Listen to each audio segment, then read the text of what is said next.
Bismillahirrahmanirrahim. Innal hamdalillahi nahmaduhu wa nasta'inuhu wa nastaghfiruh. Wa na'udzu billahi min shururi anfusina wa min sayyiati a'malina. Man yahdihillahu fala mudilla lahu wa man yudlil fala hadiya lahu.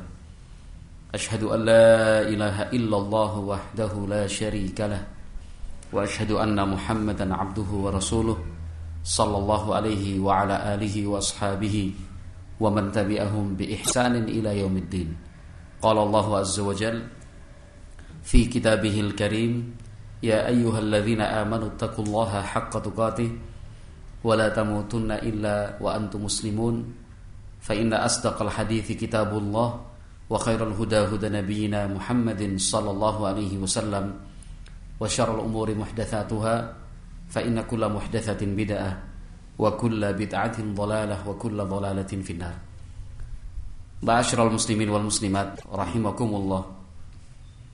Kenapa di dalam setiap salat pada tiap rakaat kita dirukunkan, artinya ditetapkan sebagai sebuah rukun salat untuk membaca surat Al-Fatihah, sebuah surat yang di dalamnya terdapat doa, sehingga kalau dihitung ada belasan kali kita berdoa kepada Allah Subhanahu wa taala dengan doa tersebut, yaitu ihdinas siratal mustaqim. Tentunya ada sekian banyak hikmah, ada beberapa tujuan, dan salah satu tujuan terbesarnya agar kita selalu berserah diri kepada Allah Subhanahu wa taala, agar kita senantiasa mengikatkan diri kepada Allah Subhanahu wa taala. Tanpa pertolongan dari Allah Jalla wa ala, kita tidak akan mungkin bisa melangkah melakukan apa yang kita inginkan. Dan tanpa pertolongan dari Allah Subhanahu wa taala, tidak akan mungkin kita terhindar dari sekian banyak bahaya dan malapetaka. Sehingga hanya dengan pertolongan dari Allah Azza wa Jalla, maka seorang hamba akan selamat dunia dan akhiratnya. Ya. Surat Al-Fatihah adalah surat yang agung dan memiliki kedudukan penting bagi setiap muslim.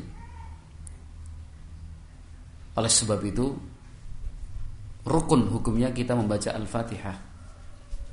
Apabila tidak dibaca dengan alasan apapun, maka salat yang dikerjakan tidak sah. Apapun alasannya, entah karena sengaja, tidak sengaja, lupa, tidak tahu, ya, kecuali memang mereka yang betul-betul tidak bisa. Di dalam surat Al-Fatihah, Allah Subhanahu wa taala menuntun kita untuk membaca doa ihdinas siratal mustaqim.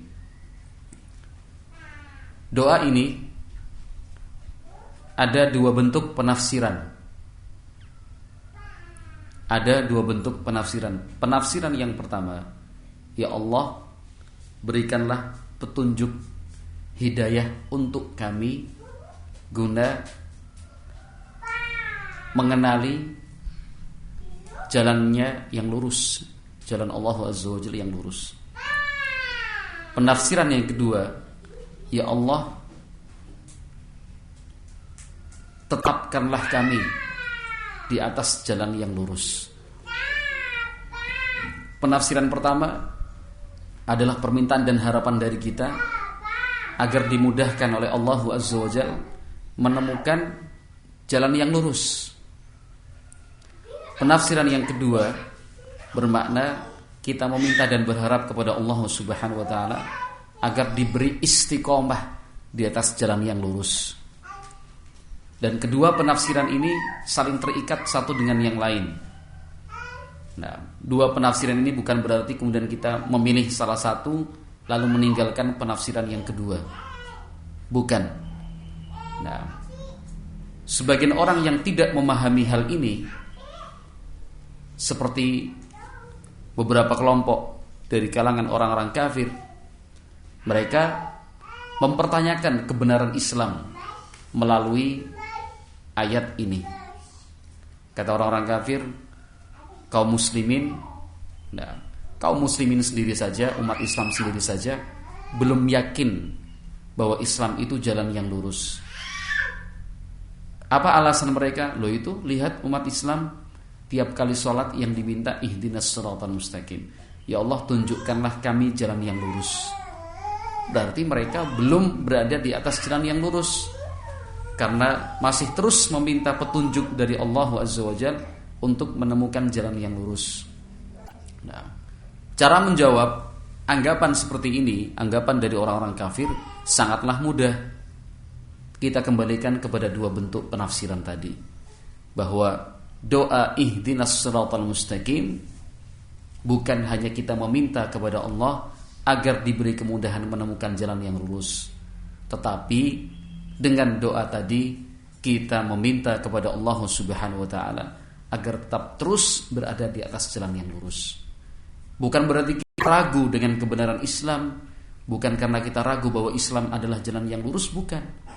Tetapi kita mengakui, meyakini bahwa Islam adalah jalannya yang lurus, sehingga kita meminta selalu kepada Allah Subhanahu wa taala agar diberi ketetapan hati istiqomah, tetap di atas jalannya yang lurus sampai meninggal dunia nanti. Nah, ma'asyiral muslimin wal muslimat rahimakumullah, tetap berada di atas jalannya yang lurus sampai pada akhir nanti, artinya sampai meninggal dunia, bukanlah sesuatu yang mudah. Nah, ini bukan hitung-hitungan matematika.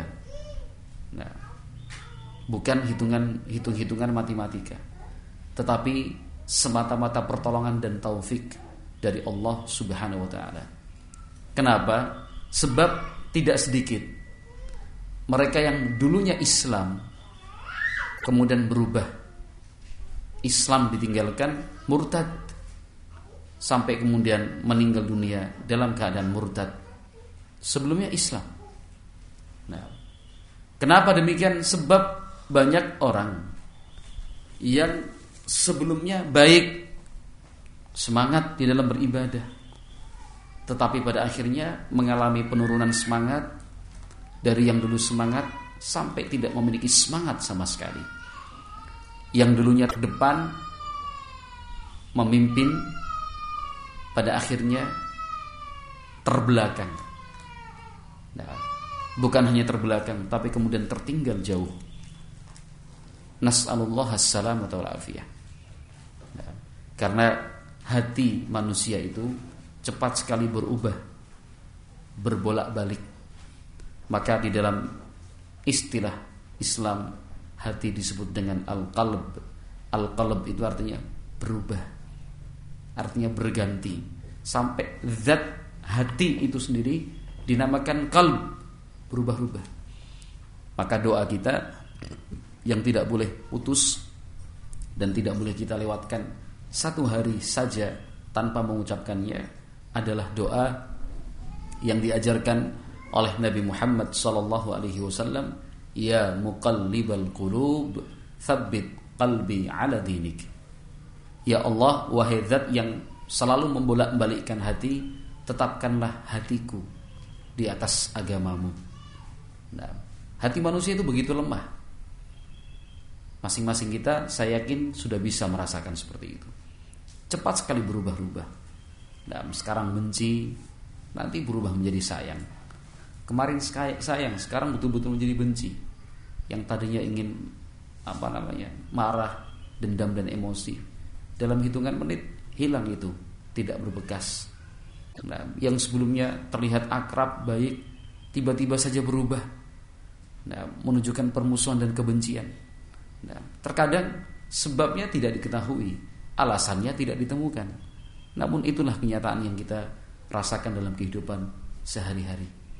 Nah, karena hati sangat lemah, cepat sekali berubah-ubah.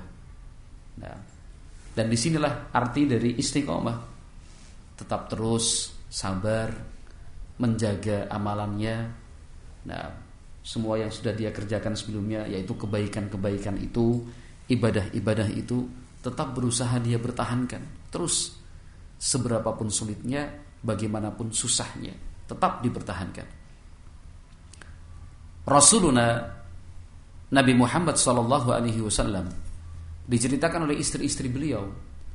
Nabi Muhammad SAW dahulu apabila beliau sudah memilih atau menetapkan mengerjakan satu bentuk ibadah, akan beliau jaga dan tidak akan beliau tinggalkan. Nah, kebaikan itu tidak akan beliau tinggalkan. Pembahasan ini terkait dengan apa? Pada saat itu Nabi Muhammad SAW selesai sholat zuhur, ada beberapa tamu datang dari tempat yang jauh karena sibuk, ya, menyambut tamu, mengurusi tamu, memuliakan dan menghormati mereka. Sampai kemudian tiba waktu sholat asar, Nabi Muhammad SAW tidak sempat melaksanakan sholat sunnah rawatib setelah zuhur ba'diyah. Nah, kemudian akhirnya Nabi Muhammad SAW terlihat melaksanakan sholat sunnah setelah asar. Ketika itu ditanyakan oleh istri-istri Nabi SAW, Rasulullah SAW menjawab, tadi tamu-tamu itu membuatku sibuk. Nah, padahal kita sama-sama tahu bahwa tidak ada sholat sunnah ba'diyah setelah asar. Kenapa beliau kerjakan? Ternyata bukan karena itu sholat sunnah ba'diyah setelah asar, tetapi untuk mengganti sholat sunnah ba'diyah setelah zuhur. Kenapa beliau sampai demikian? Karena Nabi SAW memiliki ketetapan bahwa ibadah apapun yang beliau kerjakan akan terus dijaga, apapun bentuknya, bagaimanapun kondisinya. Semangat dari Rasulullah SAW untuk menjaga kebaikan tetap dilaksanakan, walaupun terkadang susah, meskipun kadang-kadang sulit. Nah, ma'asyiral muslimin wal muslimat rahimakumullah, ihdinas siratal mustaqim. Nah, memiliki dua arti. Ya Allah, tunjukkan kami jalan yang lurus. Karena masih banyak hal yang kita kerjakan perlu untuk diluruskan. Entah itu dalam bentuk keyakinan, perbuatan, atau ucapan. Masih banyak hal yang harus diluruskan karena ternyata ini salah, itu keliru, ini bertentangan dengan syariat Islam. Nah, maka kita meminta kepada Allah, tunjukkan kami jalan yang lurus. Dan alhamdulillah tidak sedikit kebenaran demi kebenaran yang telah kita ketahui, kita pelajari, kita kenal melalui berbagai macam media, langsung seperti pengajian ataupun tidak langsung melalui bacaan, rekaman dan seterusnya. Alhamdulillah tidak sedikit kebenaran itu telah kita kenal. Maka kita meminta kepada Allah Subhanahu wa taala agar diberi kesabaran, keteguhan, ketetapan hati, ketabahan, ya, di dalam menjalankan kebenaran-kebenaran tersebut. Itu arti dari ihdinas shiratal mustaqim. Nah, karena hidayah yang kita minta dan hidayah yang kita harapkan melalui doa ini adalah hidayah untuk segala sesuatu, untuk semua bentuknya. Nah, dari hidayatul irsyad dan juga hidayatul taufik. Nah, ma'asyiral muslimin wal muslimat rahimakumullah, dalam catatan sejarah tidak sedikit mereka yang sebelumnya baik, kemudian akhirnya berubah menjadi buruk, lalu meninggal dunia di atas keburukannya. Bahkan lebih dari itu, na'udzubillah, mereka yang dulunya Islam kemudian akhirnya mencela dan mencaci maki Islam, bahkan kemudian murtad, atau barangkali ada di antara mereka menjadi zindik, kemudian meninggal dunia di atas kezindikannya, nah, di atas pelecehannya terhadap Islam dan penistaannya. Ini banyak sekali terjadi. La haula wala quwata illa billah. Nah, karena tentunya banyak sebab, mulai dari ketidakikhlasan, barangkali karena pergaulan, mungkin karena lingkungan, atau barangkali dari awal dia sendiri sudah memiliki keinginan yang buruk. Fala haula wala quwata illa billah. Dulu di zaman Nabi Muhammad sallallahu alaihi wasallam ada seseorang yang termasuk memiliki kedekatan dengan Nabi sallallahu alaihi wasallam. Sampai apa? Kataba al-Baqarah wa Ala Imran. Sampai orang itu bisa menulis, artinya menghafal dan mempelajari surat Al-Baqarah dan surat Ali Imran. Saking dekatnya dengan Nabi SAW. Bahkan menjadi juru tulis Nabi SAW. Tapi kemudian orang ini murtad. Ternyata manusia itu kan bukan jaminan. Lihat, dekat dengan Rasulullah, tetapi Allah kehendaki yang lain. Orang ini murtad. Kemudian dia bergabung dengan orang-orang Nasrani di daerah Najran. Sekarang daerah perbatasan antara negeri Yaman dan negeri Arab Saudi. Di sana dia mulai mencela dan mencaci maki Nabi Muhammad SAW. Bahkan dia mengaku-ngaku dialah yang mengajarkan Islam kepada Nabi Muhammad SAW. Dia dipercaya karena ternyata dia bisa membaca dan menyampaikan beberapa ayat Al-Quran, membuatnya semakin dipercaya semakin. Orang ini kemudian akhirnya mati. Orang seperti ini akhirnya mati. Kemudian orang-orang Nasrani berusaha untuk menguburnya. Setelah dikuburkan, esok harinya kuburan itu terbuka, terbelah. Sementara jasad orang tadi terlempar.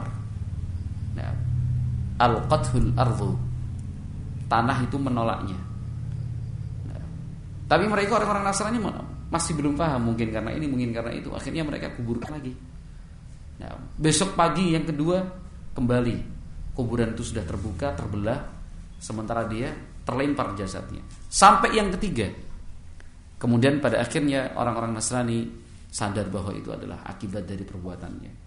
Sampai kemudian akhirnya jasadnya dibiarkan di atas bebatuan, hancur dimakan oleh burung-burung dan hewan lainnya.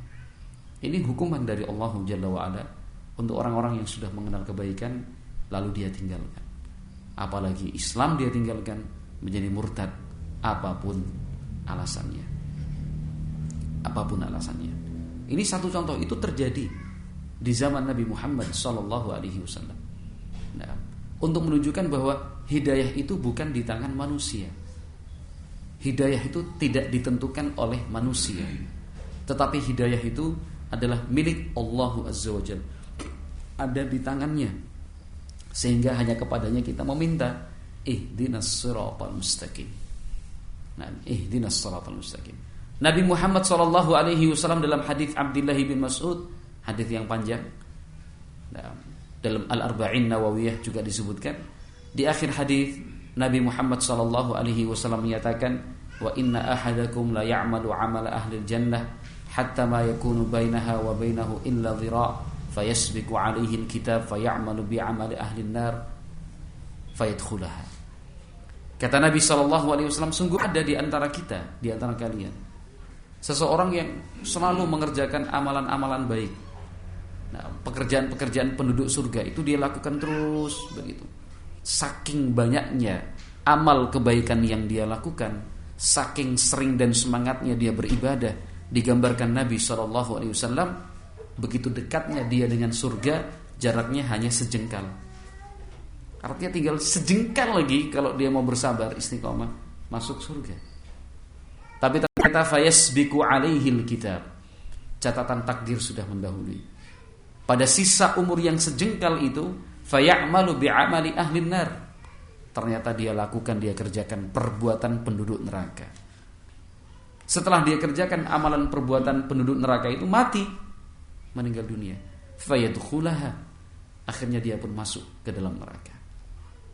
Nah, ini yang kita takutkan selalu, yang senantiasa dikhawatirkan seorang muslim ketika semasa hidupnya dia semangat melaksanakan ibadah, semangat ngaji, semangat taklim, ya, semangat untuk belajar, semangat untuk ini, semangat untuk amal saleh, semangat ibadah terus. Nah, kemudian pada akhirnya di akhir hidupnya ternyata dia tidak sabar. Nah, akhirnya dia tinggalkan itu semua, berubah menjadi keburukan dan kejahatan.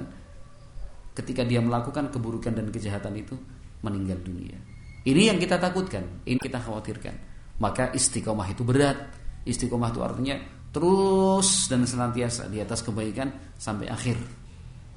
Karena begitu beratnya, itu yang selalu kita minta dalam salat, ihdinas siratal mustaqim. Nah, kadang-kadang ada orang bertanya, apakah itu tidak adil? Nah, apakah itu tidak adil? Karena dalam kesempatan yang sama Nabi Muhammad SAW juga mengatakan, wa inna ahadakum la ya'malu bi'amali ahli hatta ma yakun bainahu wa bainaha illa dhira' fayasbiqu alaihi alkitab fayamalu bi'amali ahli aljannati fayadkhulaha. Dalam hadis yang sama Nabi juga menjelaskan bahwa ada di antara kita, di antara kalian yang semasa hidupnya berbuat jahat, berbuat buruk, kejahatan terus dilakukan, ibadah tidak.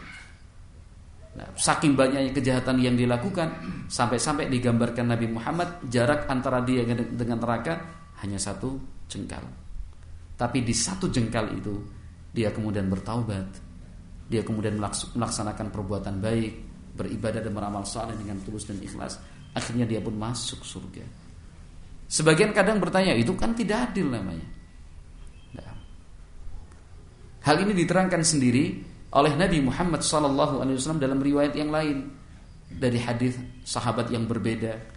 Nabi Muhammad SAW menjelaskan, wa inna ahadan minan nas la ya'malu bi'amali ahli jannati fima yabdu linnas, atau kama qala Nabi SAW. Di sana Nabi menambahkan keterangan fima yabdu linnas. Si A, orang pertama tadi yang semasa hidupnya berbuat baik terus baik. Nah, sampai menjelang wafatnya, menjelang matinya, kebaikan-kebaikan tadi dia tinggalkan berubah jadi keburukan lalu masuk neraka.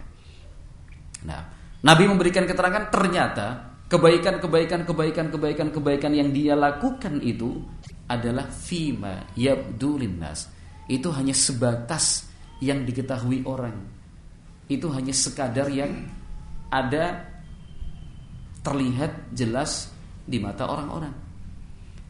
Nah, adapun di sisi Allah Azza wa Jalla kebaikan-kebaikan itu tidak bernilai sama sekali. Misalkan kita lihat si A, orangnya baik, bagus, masya Allah, semangat ibadah terus begitu. Nah, sebelum meninggal dunia melakukan perbuatan penduduk neraka lalu masuk neraka. Loh, ini kebaikan dia? Jawabannya, itu kan menurut kita dia berbuat baik. Itu kan dalam penilaian kita. Kita kan manusia biasa. Itu kan dalam hitung-hitungan kita. Tapi kebaikan-kebaikan yang kita lihat tadi, apakah betul-betul ditulis dan tercatat sebagai amal perbuatan baik di sisi Allah? Kebaikan-kebaikan yang dilakukan tadi, apakah betul-betul diterima oleh Allah Azza wa Jalla? Belum tentu ternyata. Nah, diterangkan para ulama, mungkin saja ketika dilakukan kebaikan-kebaikan itu tidak ada ikhlasnya, sehingga akhirnya amalan tersebut tertolak. Amal ibadah itu kemudian tidak diterima sebagai amal ibadah. Kenapa? Saat dilakukan ternyata riya, sum'ah, ya cuma untuk dipuji, untuk disanjung, untuk mendapatkan kedudukan agar dihormati dan dimuliakan. Ternyata itu cuma penilaian luar saja dari kita, orang tersebut baik. Di sisi Allah dia tidak tercatat sebagai orang baik. Kenapa? Tidak ikhlas. Atau mungkin sebagian orang memandang ini kan baik. Tapi rupanya kebaikan yang dilakukan itu tidak sesuai dengan ketentuan dan tuntunan Nabi Muhammad SAW. Bagaimana mungkin amal ibadah yang dikerjakan tanpa tuntunan Nabi Muhammad SAW itu akan diterima oleh Allah? Man ahdatha fi amrina hadza ma laysa minhu fahuwa raddun. Nabi SAW menyatakan, barang siapa melakukan sesuatu yang baru dalam urusan agama kami dan itu tidak ada keterangan serta tuntunannya, fahuwa raddun, maka yang dia kerjakan itu tertolak, tidak diterima oleh Allah Azza wa Jalla. Nah, tapi kalau seandainya si A berbuat baik, melakukan amalan saleh, beribadah dengan 2 syarat diterimanya ibadah itu dia lakukan, ikhlas dan ittiba' kepada sunnah Nabi SAW, kebaikan itu betul-betul diterima oleh Allah sebagai kebaikan, maka akhir kehidupannya pun akan husnul khatimah insyaallah. Nah, akan husnul khatimah insyaallah. Kenapa? Karena akhir kehidupan manusia itu ditentukan dengan apa yang dilakukan semasa hidupnya. Itu ditentukan dengan apa yang dilakukan semasa hidupnya. Nah, kalau pada contoh yang kedua, si B yang melakukan sekian banyak kejahatan dan keburukan, nah, hidayah Allah itu maha luas, rahmat Allah tidak terbatas. Nah, maka orang tersebut mendapatkan hidayah dari Allah Azza wa Jalla. Barangkali dia orang kafir, sebelum meninggal dunia dia menyatakan Islam, setelah menyatakan Islam langsung meninggal dunia. Allah Maha Kasih, Allah Maha Pemurah, Allah Maha Memaafkan, Allah Maha menerima taubat hambanya. Karena Nabi Muhammad SAW menyatakan, "Aba alimta anna al-Islam yajubu ma qablahu kullah." Hadis Amr ibn al-As riwayat Muslim. Dalam hadis yang panjang, dalam salah satunya Nabi Muhammad SAW menjelaskan seperti itu. Apakah kamu tidak mengetahui bahwa Islam itu bisa menghapuskan, menggugurkan semua kesalahan yang dia lakukan sebelumnya, kekafiran dia, dengan mengucapkan 2 kalimat syahadat secara tulus dan ikhlas, maka kekufuran yang dilakukan sebelumnya itu pun tertutup dan terhapuskan. Itu keluhuran ajaran Islam. Kemuliaan ajaran Islam sampai seperti itu. Maka Nabi SAW pernah memberikan keterangan tentang seorang sahabat yang masuk Islam saat pertempuran akan dimulai, bahkan sudah dimulai. Orang tersebut musyrik. Orang itu musyrik. Orang musyrik, orang kafir. Tapi karena keluarganya ikut beriman kepada Nabi, terdorong oleh rasa asabiyah, fanatik pada kerabat dan kabilah, orang itu kemudian ingin membantu kaum muslimin. Tapi ditolak oleh Rasulullah SAW. Kamu tidak boleh membantu kami sebelum beriman. Akhirnya dia beriman, mengucapkan 2 kalimat syahadat tulus dari dalam hatinya. Orang itu kafir, musyrik, masuk Islam pas bertempur dengan orang-orang kafir yang saat itu dipimpin oleh Nabi SAW. Kaum muslimin, para sahabat, dipimpin Nabi SAW. Perang sudah dimulai, sudah berkecamuk, orang itu baru menyatakan Islam, maju, meninggal dunia. Nabi SAW memberikan keterangan, orang ini masuk surga, walam yasjud lillahi sajdah. Orang ini masuk surga padahal sekalipun belum pernah dia sujud kepada Allah Azza wa Jalla. Kenapa? Karena ternyata dia tidak sempat. Tidak ada waktu untuk beribadah kepada Allah Azza wa Jalla setelah Islamnya. Karena seandainya sahabat tersebut selamat dalam pertempuran itu, tidak meninggal dunia, pastilah sahabat itu akan ikut melaksanakan ibadah-ibadah bersama para sahabat yang lainnya dengan dipimpin oleh Rasulullah SAW. Tapi karena tidak berkesempatan, baru masuk Islam kemudian perang lantas meninggal dunia, maka lam yasjud lillahi sajdah. Orang ini masuk surga tanpa pernah sujud sekalipun kepada dan untuk Allah Subhanahu wa taala. Maka sekali lagi, ma'asyiral muslimin wal muslimat rahimakumullah, pada intinya memang kita harus pasrahkan penuh. Kita serahkan segala sesuatunya kepada Allah Subhanahu wa taala terkait dengan hidayah ini. Maka kita selalu berdoa, ihdinas siratal mustaqim, yang tentunya diikuti dan diiringi dengan usaha nyata dari kita dalam menjaga amal ibadah itu. Semangat dijaga. Bagaimana cara menjaga agar semangat itu tetap ada? Wa tawassaw bil haqqi wa tawassaw bis sabr. Kita saling mengingatkan dan saling mengisi. Kita saling memberikan nasihat satu sama lain. Karena kalau berdiri sendiri tidak akan mungkin kita selalu semangat terus. Tetapi kita perlu teman. Kita membutuhkan kawan, kita perlu berkelompok, kita perlu berkomunitas, kita perlu menjaga persahabatan. Karena dengan hal seperti itu, semangat insya Allah akan bisa terjaga, akan lebih terpelihara. Kalau sendiri, ingat Nabi SAW sudah menjelaskan, sesungguhnya syaitan itu bersama orang yang sendirian. Kepada yang orang berdua, syaitan lebih jauh. Diberi gambaran oleh Nabi SAW, karena kambing yang diterkam oleh serigala adalah kambing yang sendirian berada di paling belakang. Gak mungkin serigala itu langsung menerkam di tengah kerumunan kambing. Yang dicari pasti yang tercecer, yang dicari pasti yang menyingkir, yang dicari adalah pasti yang ingin menemukan jalan sendiri. Itu yang kemudian diterkam oleh serigala. Maka kita pun seperti itu, tidak bisa hidup sendiri. Harus bersama-sama agar berkesempatan untuk menguatkan, dikuatkan, memberi nasihat, diberi nasihat, mendukung, didukung, dan seterusnya. Kita bersyukur kepada Allah Subhanahu wa taala, alhamdulillah, untuk kita secara khusus di daerah ini Lendah dan sekitarnya. Alhamdulillah. Nah, kita bersyukur kepada Allah Azza wa Jalla. Allah sudah memberikan serta mencurahkan sekian banyak pintu-pintu kebaikan untuk kita melalui berbagai macam kegiatan pengajian, taklim. Nah, mulai kajian kajian akidahnya, kajian fikihnya, kajian bahasa Arabnya, kajian Al-Qur'annya, kajian tematiknya. Itu pintu-pintu kebaikan yang Allah berikan untuk kita. Agar apa? Kita memiliki sebab, memiliki sarana untuk menjaga hidayah. Nah, kemudian kita memiliki kerukunan, ikatan satu dengan yang lain, sering melakukan kegiatan bersama, kan gitu, sering melakukan kegiatan bersama. Karena kegiatan bersama yang kita lakukan itu adalah wahana atau media untuk kita berkumpul dan dikumpulkan.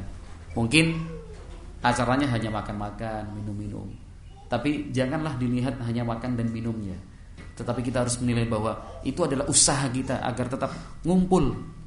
Nah, tidak sendirian, metal, tidak, tapi ngumpul bareng-bareng sana, bareng-bareng sini.